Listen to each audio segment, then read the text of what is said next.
morning, dear participants, and welcome to this module. In the previous module, we had looked at professional communication in the digital age and its frameworks, locating the significance of language and effective communication in digital platforms through the concepts of digital rhetoric and digital literacy. We had also looked at certain examples and case studies. In today's module, we will be extending the concept of digital literacy further to multimodality, hypertext, and linking visual communication and new visualization techniques in the context of digital technologies. Further, we will be focusing on multimedia and hypermedia practices. As we see, the escalating focus on literacies and digital technologies has increased the scope and research potential of multimodality for digital communication. Multimodal communication supports a convergence of channels or modes like text, audio, video, and images for user-to-user communication. What is interesting about multimodal representations is that they unsettle and remake genres and often also reshape practices and interactions. Let us now look at the shift towards multimodal content, tracing its history and key concepts, and understand the range of new literacies to cope with the proliferation of images, graphics, video, animation, and sound in digital texts. In this reference, I would refer to the book Multimodality, which came out in 2009, authored by Gunther Kress, which has described the evolution in media from the printed page to the digital screen. Kress talks about how writing would become more visual as it adopts the logic of the image that is promoted by the screen.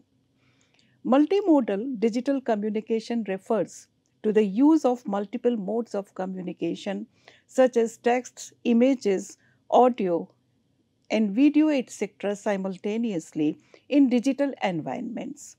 This entails understanding the affordance and constraints of text, images, and other modes also. Also, it discusses how to design for the visual space on the screen and how different modes can be combined to make a meaning slightly different or to create a new meaning altogether. Multimodal digital communication combines various forms of media elements within a single communication context. But we have to know that the mode that we are using makes a difference to the kinds of meanings that different audiences can make. For example, meanings in images represent continuous phenomena in comparison to the meanings given in text.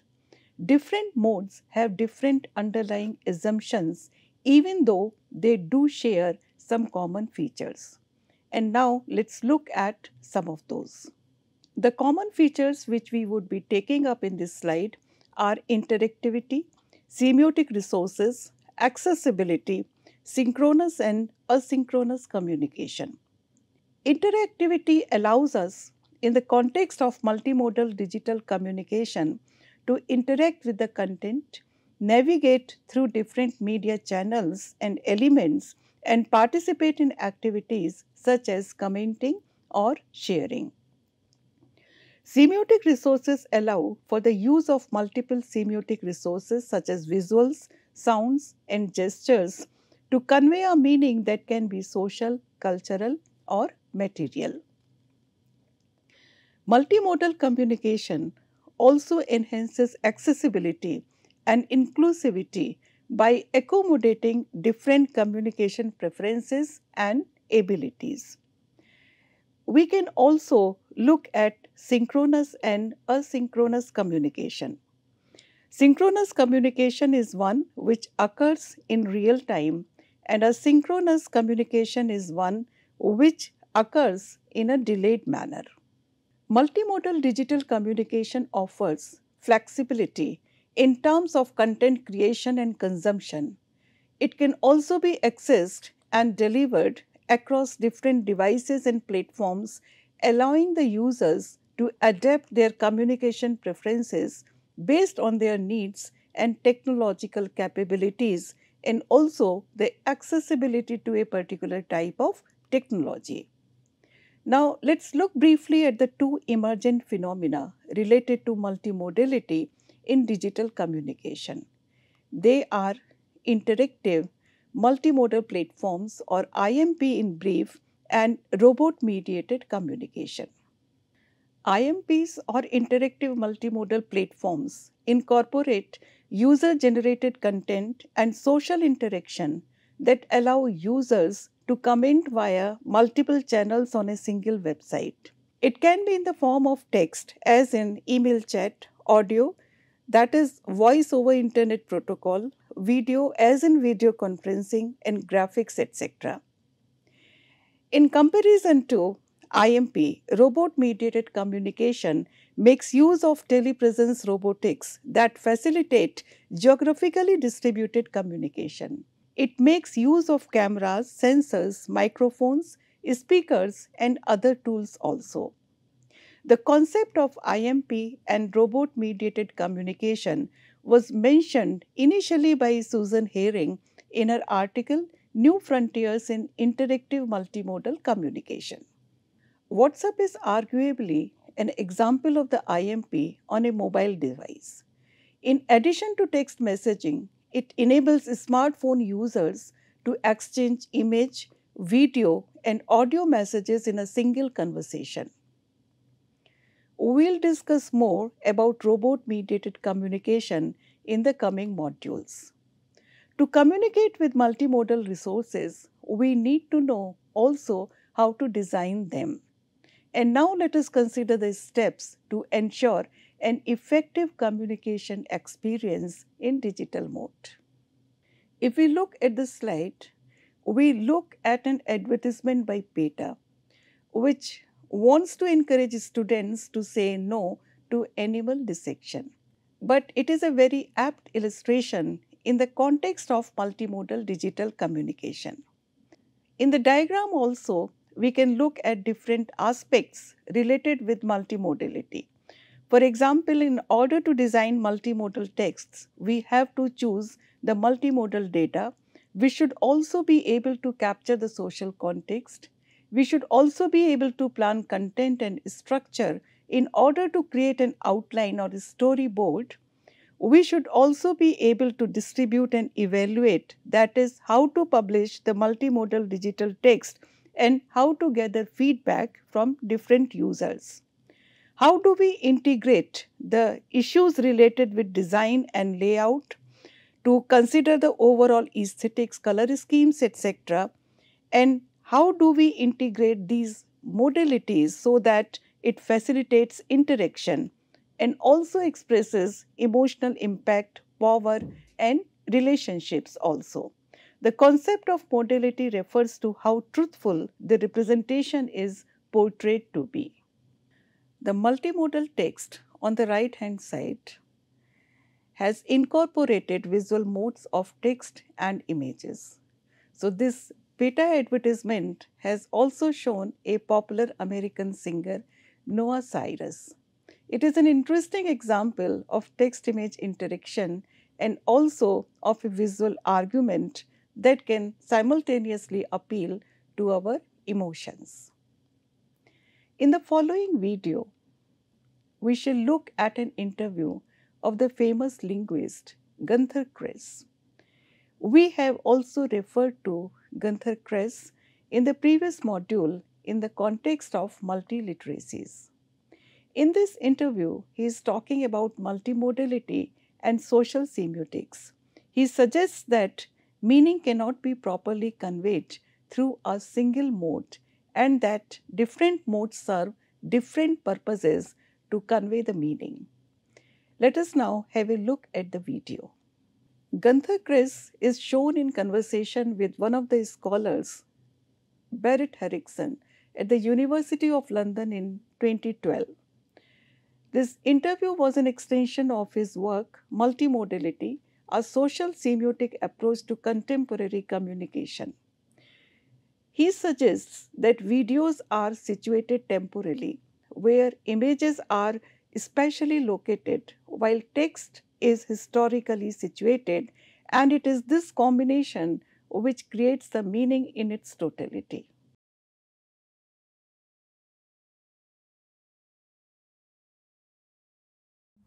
So what happens when we put modes together?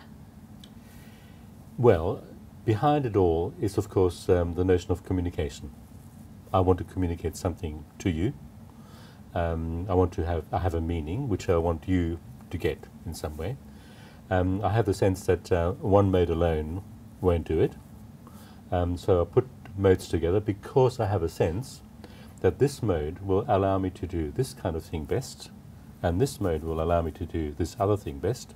So for instance, on this website that we have here, I can click on a particular thing, and what I have is something which is in time. There's a mode of moving image or little video, which is moving image and its speech together. These things are in time. But at the same time, I have things which are not in time, bits of writing. So I have things which are not in time and things which are temporally instantiated. I have an image, a still image, which is spatial. So because I want to say things which are about things which are in time, they move, things which are not in time, they're stationary, things which are spatially kind of displayed like images, I want to put all these together because of the meaning that I want to make. So I have a sense of what these things do, I have a sense of what I want to mean, and so I have a kind of an interest to make a composition in which certain kinds of things come together in a particular way that best exemplifies or communicates what I want to mean. Okay. So these modes are kind of arranged according to the interest I have as the person communicates, but also my sense of who you are and what might be most interesting, most readily memorable, but most pleasurable, most informative for you. So these things are sort of set in a communicational frame. So you seem to suggest that different modes can do different kinds of things. Yes, and I suggested in part that it's me who makes the decision about which mode to use. There is also, of course, around me a sort of conventional notion. So, for instance, if I'm kind of communicating something very formally, then writing might seem to be, because my society tells me, the best means for doing that. It seems that we have in our society not just these modes available to use, but also conventions that indicate to us, not as strict rules, nobody's going to get shot, but as rules, conventions, to use them in particular ways. And so we might say that writing over many hundreds of years in literate societies has become specialized to be the carrier of certain kinds of information. There's a functional specialization of writing. And also, of course, then what happens is that writing in that past, which is now changing very rapidly, carried most of the informational load. So we can ask, in particular on this website, which mode is carrying most informational load? Chris elucidates the point that these modes can be arranged and rearranged depending on a person's interests and the type of communication one wants to convey. Let us also take a case study of multi-mode digital teaching using the WARC model during the COVID-19 pandemic. WARC stands for visual, oral, read or write, and kinesthetic. The WARC model is based on the idea of empowering students by finding out their sensory preferences and adjusting their study methods accordingly. As the diagram on the right-hand side of the slide suggests, practical sessions included creating user-centered designs or UCD that incorporated the visual aspects, that is, they had to look at the slides. Listening to the teacher constituted the auditory component, note-taking and providing some detailed examples were taken as the writing skills, the reading skills, as well as the kinesthetic skills. Video conference softwares such as Teams and Discord were also recommended for teachers during the COVID era to explain the activities. What we have to understand is that communication is a process of inference where the speaker intends to provide information that is relevant to the listener. In multimodal communication also, different modes are used to match the goals and expectations of the users who consume the data. Let us understand this by applying the relevance theory to digital multimodal texts and visual rhetoric. So, what exactly is relevance theory in the context of communication? Relevance theory has been developed by Dan Sperber and Deirdre Wilson, who seek to explain communication as a process of inference where the speaker intends to provide information that is relevant to the listener. It suggests that communication aims to achieve optimal relevance, where the cognitive effort invested in processing information is justified by the cognitive effects gained. Sperber and Wilson also explain how certain visual and interactive elements are more salient than others and affect the viewer's attention and cognitive processing. It contributes to the viewer's understanding of the intended meaning within the digital context, whether it is social, cultural, or situational. Features such as hyperlinks and animations also attract attention and impact our interpretation of the overall message when we view it on the screen. In multimodal digital texts, viewers need to navigate through various elements and interactive features. Relevance theory here can help us in understanding how viewers assess the relevance of these elements and allocate their cognitive resources effectively to understand the intended message or achieve their goals within the digital environment. Many people find themselves engaged in new multimodal literary practices as producers of digital texts. The representation of data and information now has increasingly become digital due to the advent of new data visualization techniques. So, what do we exactly mean by data visualization? It is the graphical representation of information and data that helps to curate data into a form which is easier to understand, highlighting the trends and outliers. General types of visualizations are chart, table, graph, geospatial, infographics, and dashboards. And certain examples of data visualization may include Tableau, Infogram, Data Wrapper, or Google Charts. Tableau is an extensive gallery of infographics and visualizations. Infogram is visualization of data for social media posts, dashboards, marketing reports, etc. Data Wrapper is created specifically for adding maps and charts to news stories, and Google Charts indicate a visualization tool specifically for creating interactive charts for embedding online. Data visualization is an important part of visual literacy and multimodality. The tools mentioned help people see, interact with, and better understand data. Right visualization can bring everyone on the same page regardless of their expertise. To further broaden our study on multimodality, let us look at digital storytelling. Digital story is a personally meaningful narrative that combines digital images, audio as well as video, using multimodal resources in order to create and share stories for a potentially wide audience. It is important to have visual literacy to know how images can be used to create particular meanings. The video which we are going to play here is a digital story made by the website Quint to mark 70 years of partition of India, which unfortunately had occurred for the countrymen in 1947. It uses videos of people, text and images to explain the traumatic event. قال مؤتة وشوك एक तो सरे शाम ही सन्नाटा छा जाता था, कोई शख्स कोई चीज बाहर नजर नहीं आती थी।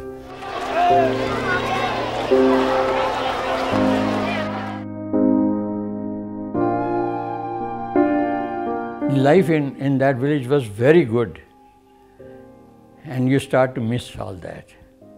You start to think about what was it like over there. You start to dream about it. I still dream about it. And when I'm talking to you, the picture of my village is moving in my head. So that trauma with time has increased.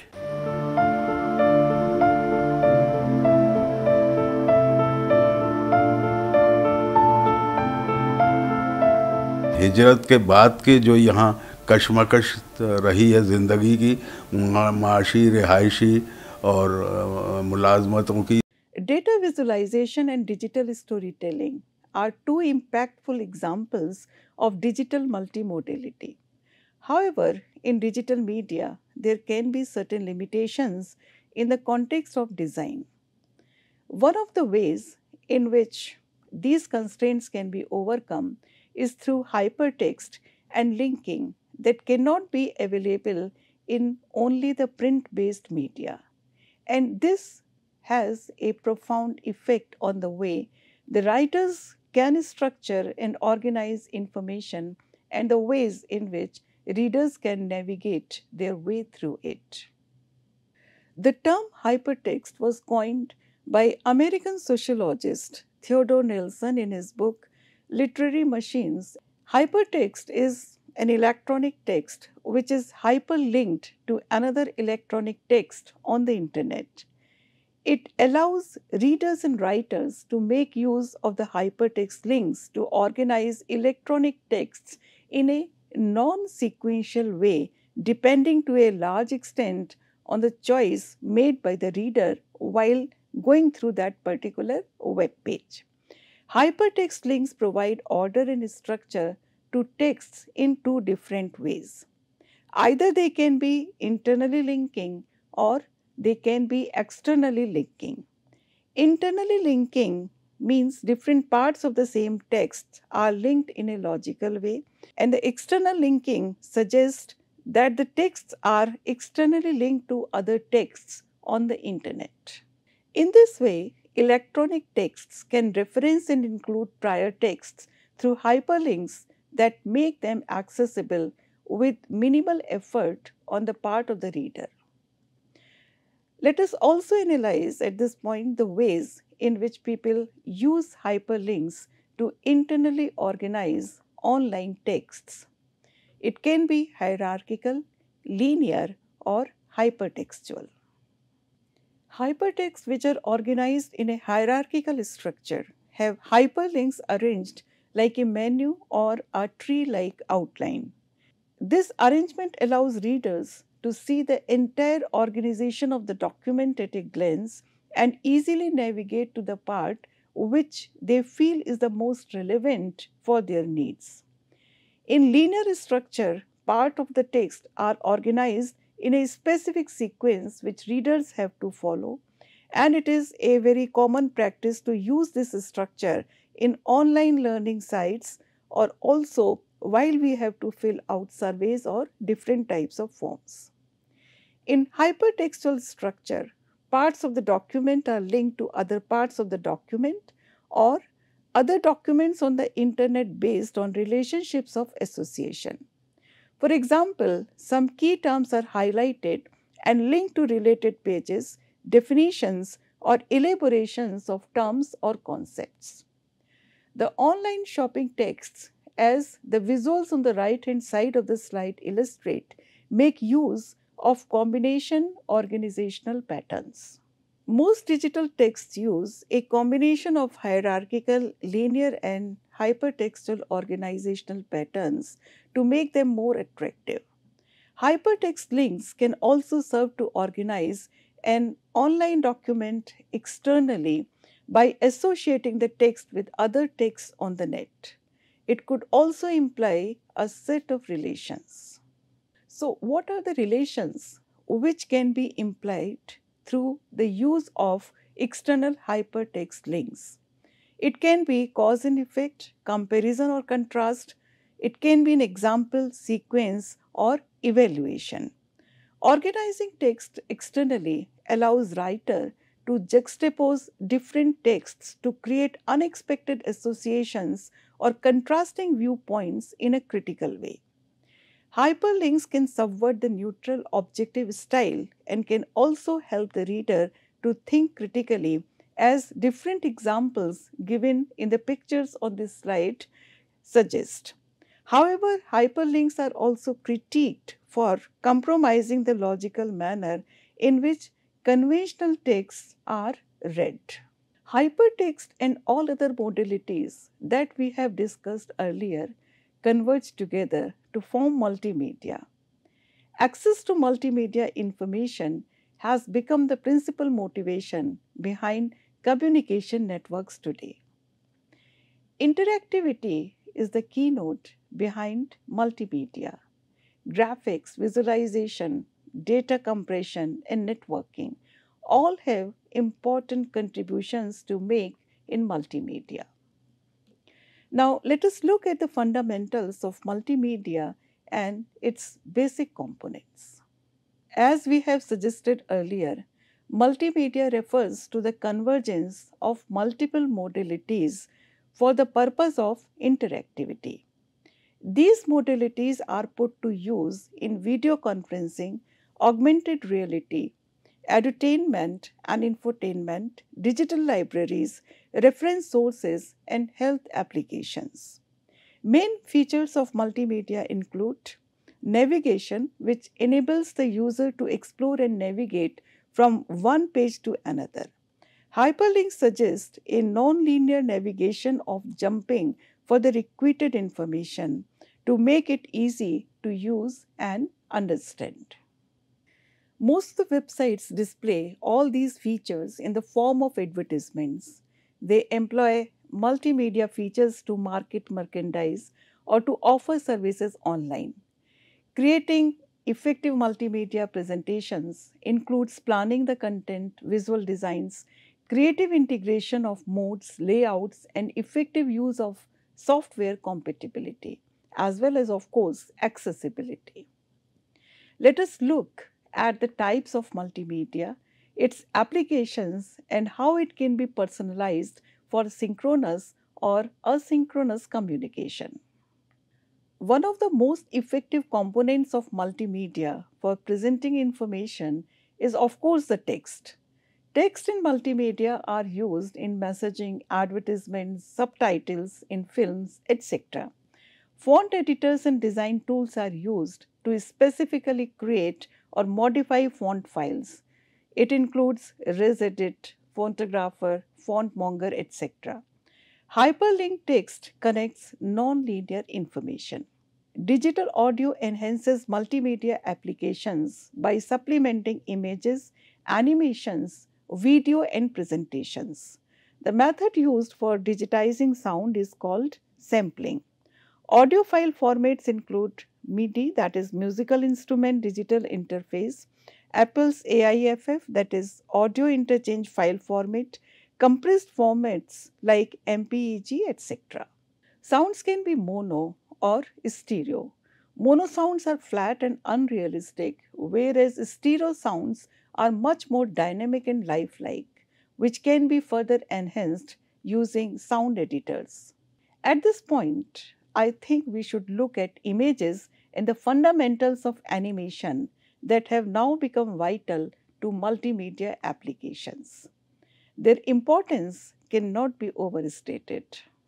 Graphics refer to any type of visual representation displayed on digital systems and screens. Image file formats include GIF, that is Graphics Interchange Format, PNG, that is Portable Network Graphics, or JPEG, that is Joint Photographic Experts Groups. So, the categories of digital graphics includes bitmaps, vectors, and animated graphics. Bitmaps are maps of binary color information which is stored in a grid of points or pixels. Vectors are computer generated drawings used to create graphics such as detailed drawings of plans and maps. Computer animation or CGI animation is the process used for generating animated images by using computer graphics. Some principles of animation include anticipation, squash and stretch, arc, staging, slow out and slow in, and exaggeration, etc.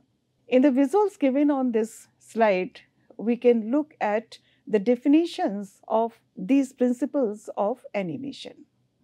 Animation is a broad field that encompasses various techniques and styles, and one has to choose the animation tool best suited for the purpose and then build and tweak the discussed sequences.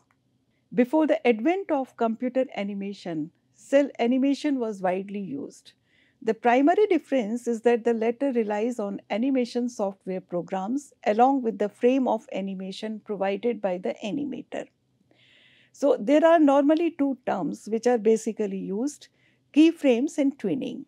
Keyframes are the most important poses or positions within the animation, and twinning involves drawing the frames that come between the keyframes to create the illusion of smooth movement.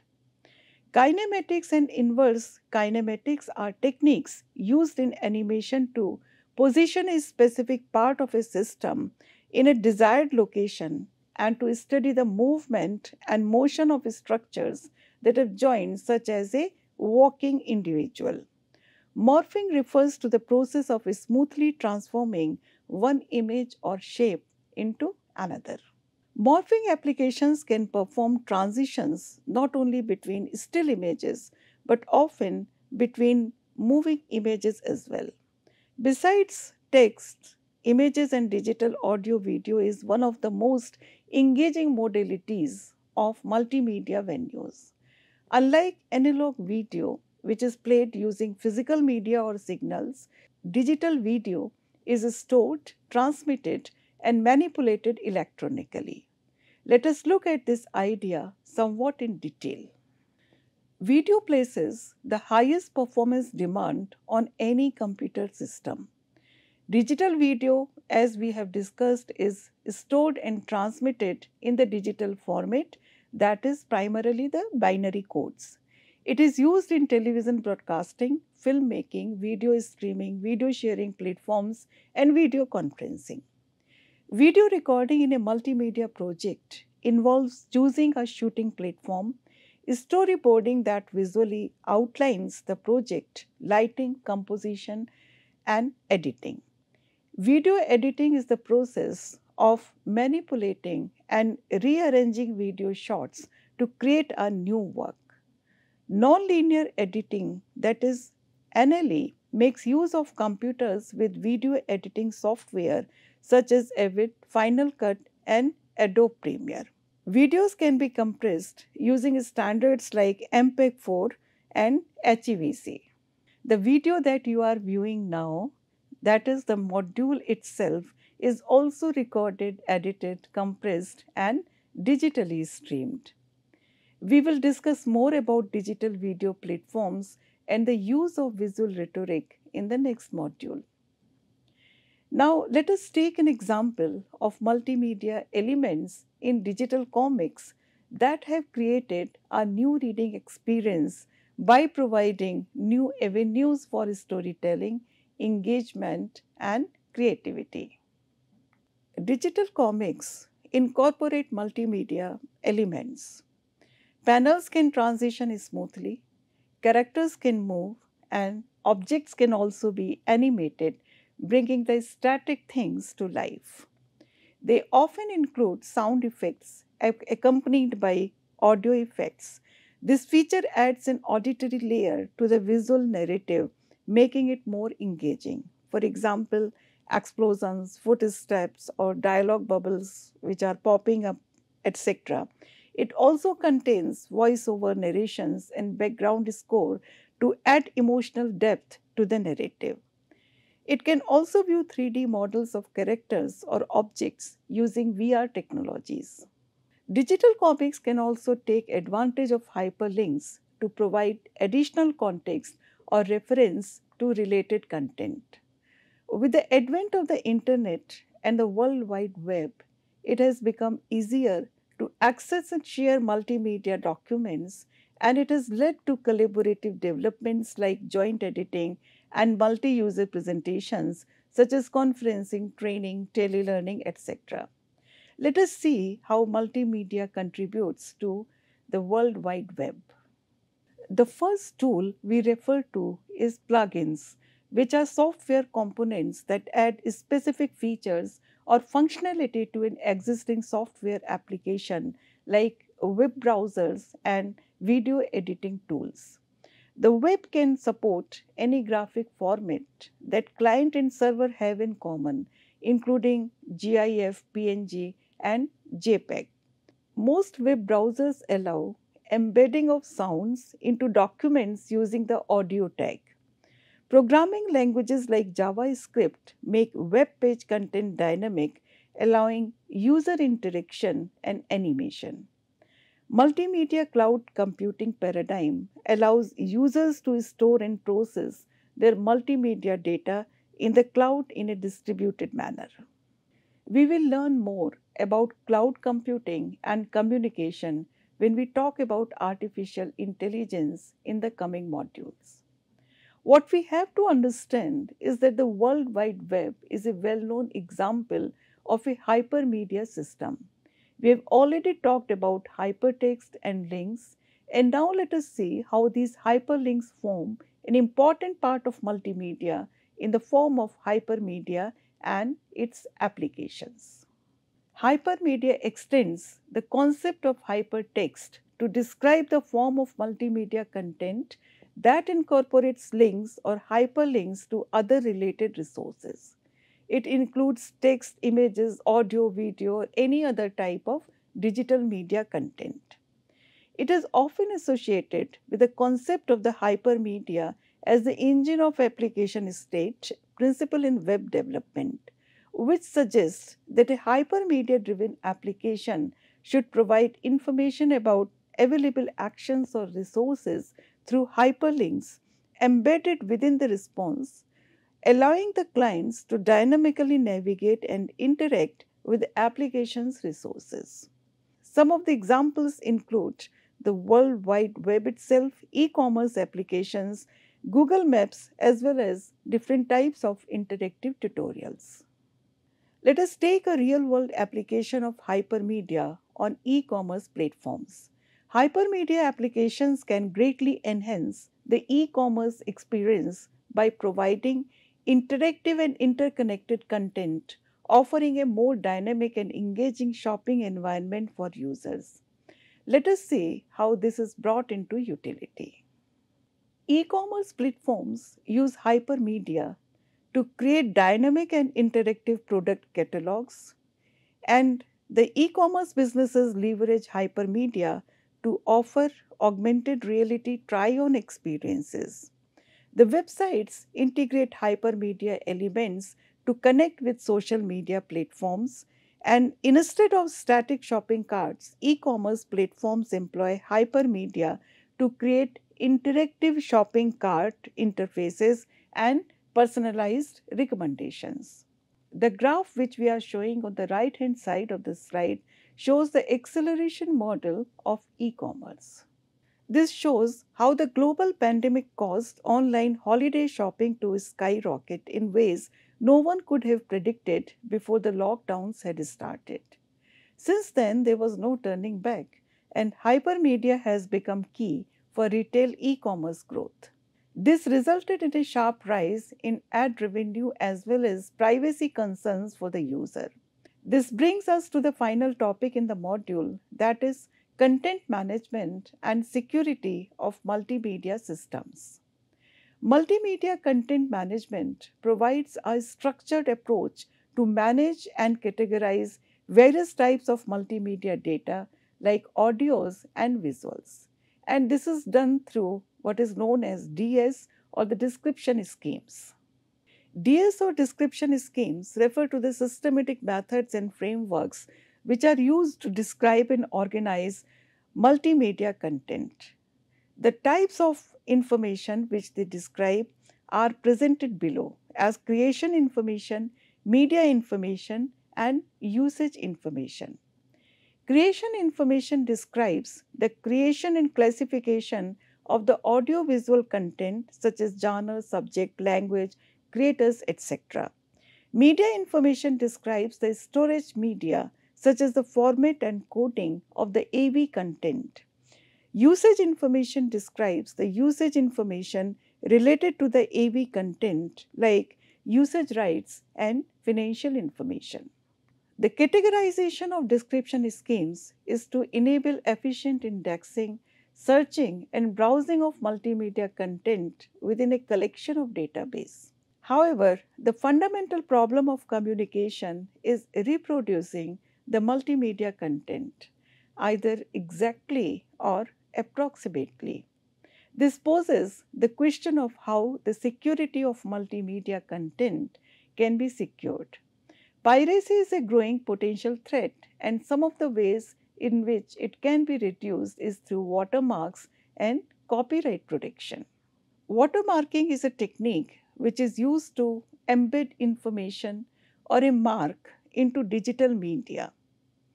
Image watermarks involve embedding a logo, symbol, or any other graphical element onto the content to identify the source.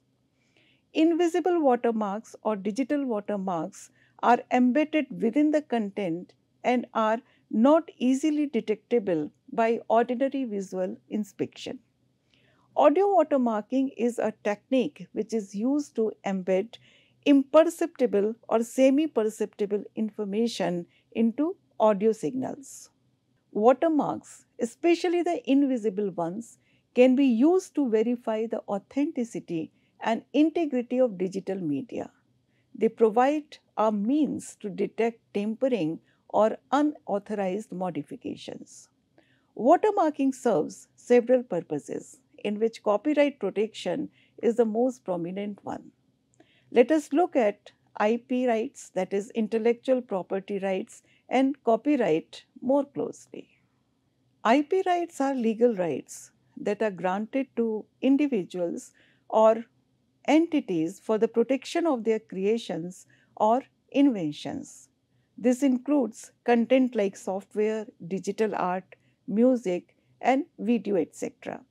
It can be divided broadly into two general categories. The industrial property includes inventions, patents, trademarks, industrial designs, geographic indications of sources, etc. Copyright includes literary and artistic works like novels, poems and plays, films, musical works, artistic works like drawing and photographs, and architectural designs. Because of its high economic value, copyrighted entertainment content needs to be protected as long as the customer demand is present in the digital markets. End-to-end security is the most critical requirement for the creation of a new digital market where copyrighted entertainment is a major product. Digital media, including text, images, videos, and music, are automatically protected by copyright when they are created, but it is advisable for creators to register their works for additional legal protection. Digital rights management or DRM technologies are used to control the access, use, and distribution of digital media. Copy difference mechanism is adopted to discourage unauthorized duplication and distribution, tracing unauthorized copies to the original owner of the work or track the owner of the infringement. Digital media faces challenges from unauthorized copying, distribution, and sharing, which is commonly known as piracy. This can lead to financial losses for content creators and distributors. Anti-piracy measures such as DRM technologies and legal actions are employed to combat piracy. Multimedia and its multimodal communication have impacted and been incorporated into the lives of people on a daily basis. With the emergence of high-speed and high-quality networks, multimedia communication has become an extension of the existing monomedia systems. The objectives of multimedia system are to send and share information and educate the public and also to provide entertainment. Communication research has shown that the combination of communication modes offers great understanding and retention of information. And multimedia makes use of multiple modes as we have discussed earlier. Virtual reality or VR is an extension of multimedia format at the convergence of technology and basic multimedia elements like imagery, sound, and animation. As progress continues to be made in this field, it is necessary to amplify consumer interest in this particular form of communication. Multimedia has become a major theme in today's information technology by merging the practices of communications, computing, and information processing into an interdisciplinary field. Network multimedia communication is a confluence of two technological trends, multimedia computing and networking. The challenge of multimedia communications is to provide applications that integrate text, sound, image, and video information, and to do it in such a way that preserves the ease of use and interactivity. Multimedia software enables the creation, editing, playback, and management of multimedia content effectively.